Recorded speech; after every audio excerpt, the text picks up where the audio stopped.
शेख सादी रहमतुल्लाह की बात मुझे याद आ गई, माज़रत ख़्वाह हूँ कि सलाम करना भूल गया। अस्सलाम वालेकुम।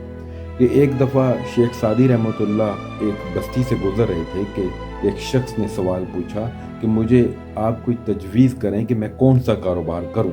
तो शेख सादी रहमतुल्लाह ने फरमाया कि तुम ये कारोबार कर लो।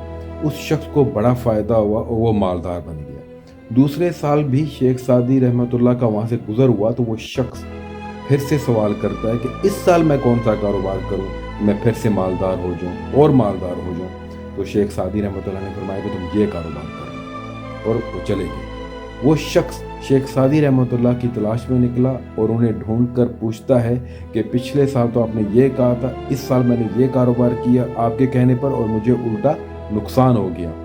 तो शेख सादी रहमतुल्लाह फरमाने लगे कि पहले तुमने अदब से सवाल किया था और मैंने तुम्हें अदब से जवाब दिया था। इस बार जब तुमने सवाल किया तो तुम तकब्बर में और घोड़े पर बैठकर मुझसे सवाल किया था, इसलिए मैंने वैसा ही जवाब दिया तुम्हें। इसलिए वो जो नुकसान हुआ है तुम्हारा, वो तुम्हारे तकब्बर की वजह से हुआ है। तुमने तकब्बर ना किया होता, तुम्हें आज इतना ज़्यादा नुकसान ना होता। इसलिए ज़िंदगी में तकब्बर कभी ना करें।